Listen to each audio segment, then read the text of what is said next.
গাজার পশ্চিম তীরে যেভাবে শেষ করে দেয়া হয়েছে সবকিছু বাস্তব অভিজ্ঞতা।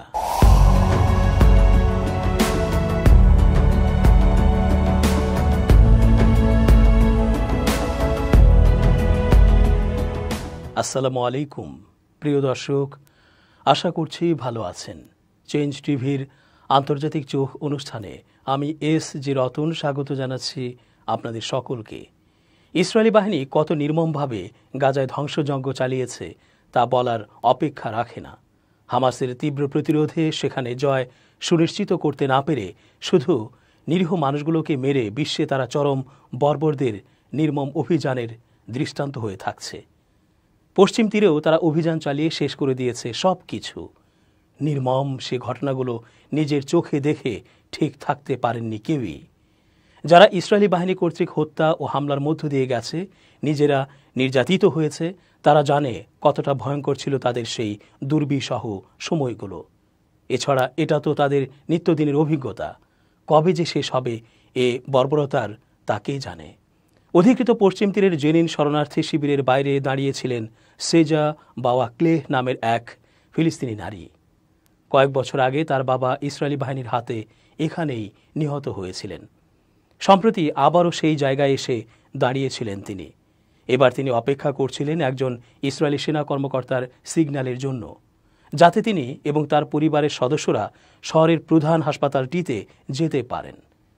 জেনিনে চালানো 10 দিনের নৃশংস অভিযানের সময় ইসরায়েলি বাহিনী তাদের বাড়ি থেকে বের করে দিয়েছিল। 5 দিন পরে অবশ্য তারা নিজ বাড়িতে ফিরতে পারেন। তখন রাত 1টা। সেজা তার 60 বছর বয়সী মা, 2 বোন, গর্ভবতী ভাবি এবং ছোট ছোট ভাই বোনদের নিয়ে দাঁড়িয়েছিলেন। তাদের সঙ্গে ছিল কেবল শিশুদের প্রয়োজনীয় জিনিসপত্রের একটি ছোট ব্যাগ এবং পরনের কিছু কাপড়। বাওয়াক্লেহ পরিবারের বাড়িতে এর আগেও বেশ কয়েকবার অভিযান চালানো হয়েছে, তবে জেনিনে এবারের অভিযানটা ছিল সবচেয়ে ভয়ঙ্কর। শহরবাসী একে ভূমিকম্পের সঙ্গে তুলনা করে বর্ণনা করেছে।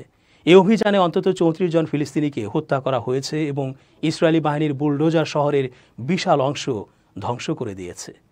10 দিনব্যাপী এ অভিযান গত শুক্রবার প্রত্যাহার করে নেয় ইসরায়েলি বাহিনী। 29 বছর বয়সী সেজা বাওয়াক্লেহ বলেন, সাধারণত আমাদের হেঁটে 10 মিনিট সময় লাগে হাসপাতালে পৌঁছাতে, কিন্তু সেদিন রাস্তা ও বাড়িগুলোর ধ্বংসাবশেষের কারণে এবং আমরা হাত উপরে তুলে ধীরে ধীরে হাঁটছিলাম, এজন্য আমাদের অনেক বেশি সময় লেগে যায়। গত 28 আগস্ট শুরু হওয়া ভয়াবহ এ অভিযানের পর বাওয়াক্লেহ পরিবার তাদের 4তলা বাড়ির রান্নাঘরে আশ্রয় নিয়েছিল। এটাই ছিল তাদের জন্য সবচেয়ে নিরাপদ স্থান, কারণ বাইরে ইসরায়েলি স্নাইপাররা অবস্থান করছিল। 5 দিন ধরে তারা সেখানেই আটকে ছিলেন এবং বাড়িতে যতটুকু খাবার, পানি ও ওষুধের ব্যবস্থা ছিল তা দিয়েই জীবন ধারণ করছিলেন। অভিযানের 5ম দিনে ইসরায়েলি বাহিনী 1 ঘণ্টা ধরে গুলি বর্ষণ করে, এরপর তাদের বাড়িতে প্রবেশ করে।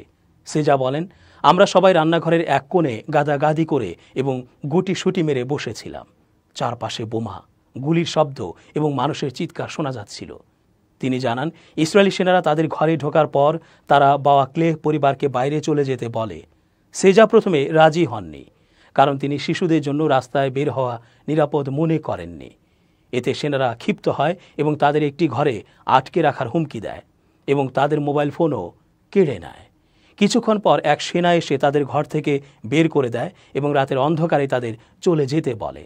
সেজা বলেন, আমরা তখন নিশ্চিত করি যে বাচ্চারা তাদের পোশাক পরে নিয়েছে এবং তাদের পায়ে জুতাও আছে। আমরা তাদের তাড়া দিচ্ছিলাম চলে যাওয়ার জন্য, কারণ সেনারা আবার যে কোনো মুহূর্তে ফিরতে পারে। সেদিনে ভয়াবহ পরিস্থিতি স্মরণ করে 29 বছরের এই ফিলিস্তিনি নারী বলেন, শিশুরা সহ আমরা সবাই ভীত ছিলাম এবং বাচ্চারা আমাদেরকে শক্ত করে ধরে রাখছিল। তাদের পা এত বেশি কাঁপছিল যে তারা হাঁটতে পারছিল না।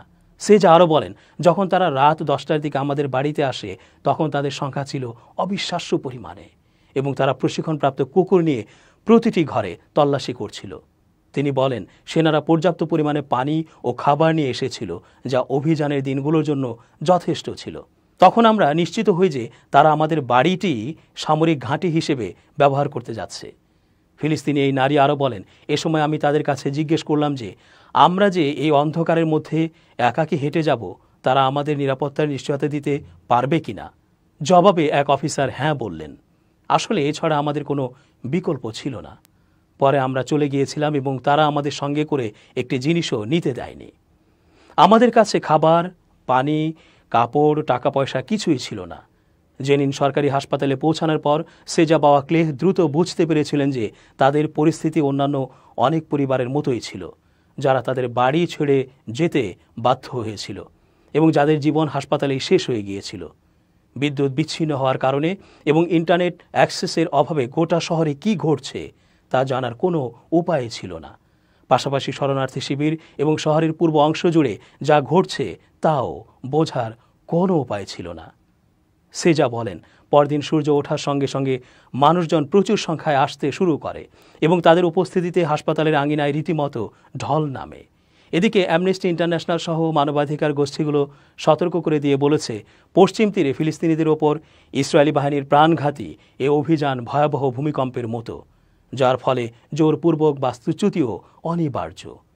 এ বিষয়ে একমত পোষণ করে জেনিন পৌরসভার প্রধান নিদাল আল ওবায়দি বলেন, এই অভিযানকে আমি ভূমিকম্পের সঙ্গেই তুলনা করব, কারণ ইসরায়েলি বাহিনী বুলডোজার দিয়ে শহরের বাড়িঘর ও রাস্তাগুলো ধ্বংস করে দিয়েছে। এছাড়াও পানি ও বিদ্যুতের লাইন কেটে দিয়েছে। স্কুল, খেলার মাঠ এবং ব্যবসা প্রতিষ্ঠান ধ্বংস করেছে। প্রায় 70% শহর সম্পূর্ণভাবে ধ্বংস হয়ে গেছে।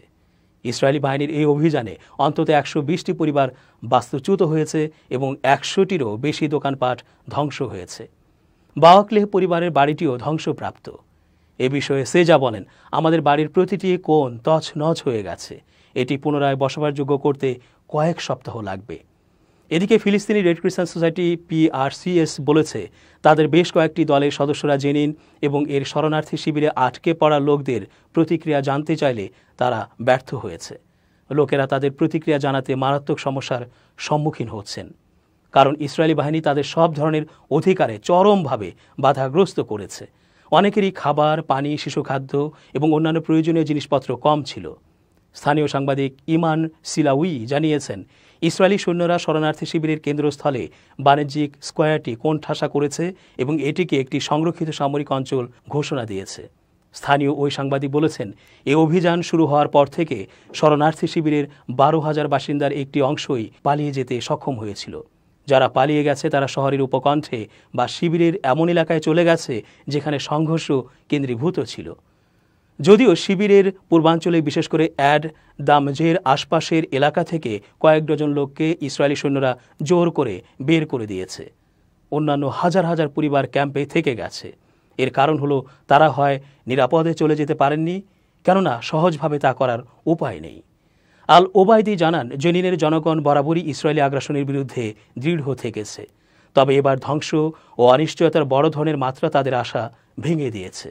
এই বিষয়ে সেজা বলেন, আমরা খুবই ক্লান্ত, আমাদের আর কিছুই অবশিষ্ট নেই এবং শরণার্থী শিবিরের লোকজন কোনো সহায়তা পাচ্ছে না। ফলে আমাদের স্বাভাবিক জীবনে ফিরে আসার আশা দিন দিন ক্ষীণ হচ্ছে। মূলত এই ভয়াবহ সংকটের মধ্যে থাকা পরিবারগুলো এখন নিরাপদ আশ্রয়ের সন্ধানে আছে, কিন্তু কোনো রকমের সহায়তা ছাড়া নিজেদের ঘরে ফিরতে পারবেন না অনেকেই। দর্শক, আজকের মতো শেষ করছি এখানেই। নিরাপদে থাকুন।